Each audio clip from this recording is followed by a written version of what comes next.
What's up, family? Welcome back to the Stop Sinking Show, where we go from struggle to flow.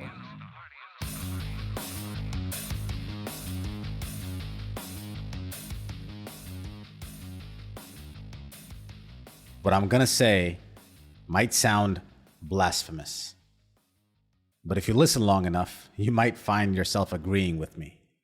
Even when I uttered these words first out of my own mouth, I had to check myself. I thought it was blasphemous. Then it hit me. This is exactly what God would do. A leader would do. Make us better than him. And so he did. You see, God is good all the time. He is only good. After all, he is God. He is benevolent. Now, I believe God can be harsh. I believe he is harsh and is a judgmental God too. But he only judges us from the ideal. He is there to measure us. He judges us when we fall short of that ideal, as he should.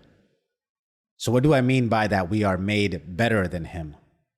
Well, God, in his infinite wisdom, decided to give us all of his divinity.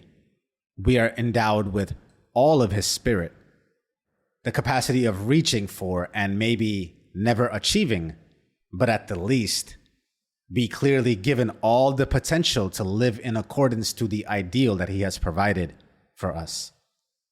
But he did something else that was extremely brilliant. He gave us free will.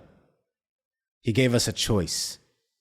He gave us the space, the room, the range of abilities to act in accordance to however it is that we decide.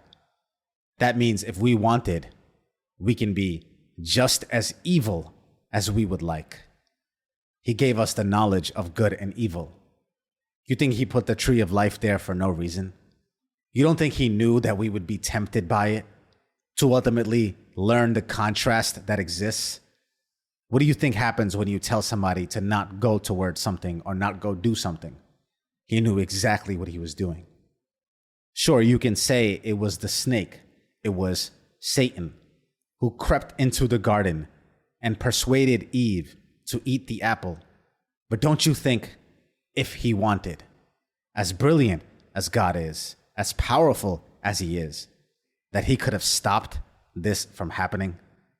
Or to not have the tree there at all? I don't think any of that was accidental. And if you want to pontificate, I'll go even further to say, even the devil was a fallen angel, a creation of God. If God wanted, do you not think that he could have eliminated his existence altogether? The devil's existence? But he didn't, because there is nothing more divine than contrast. The paradox that he lets exist is the closest thing to him that one can muster up.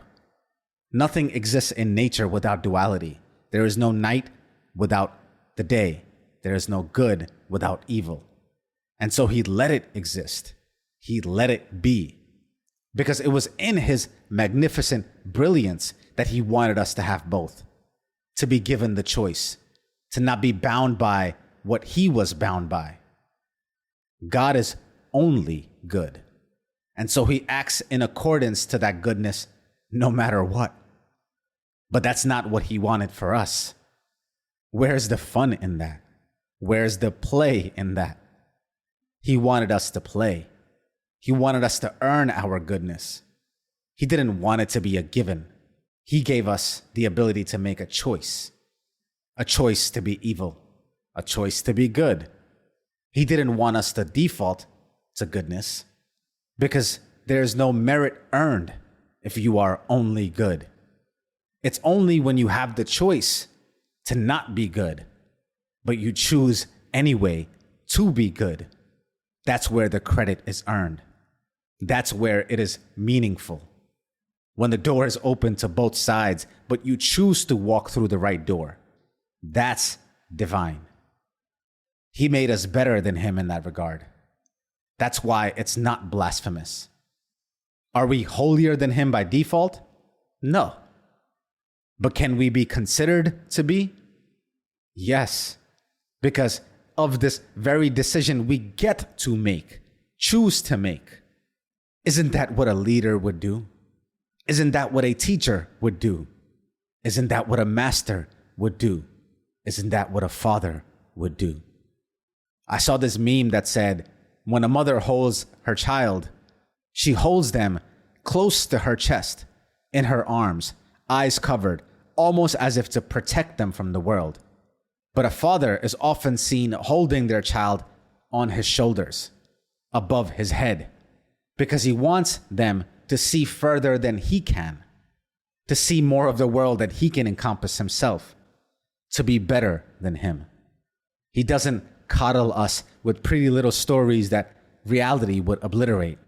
He prepares us for what evil actually exists. He gives us the capacity of that same evil in our heart. But he also shows us the way.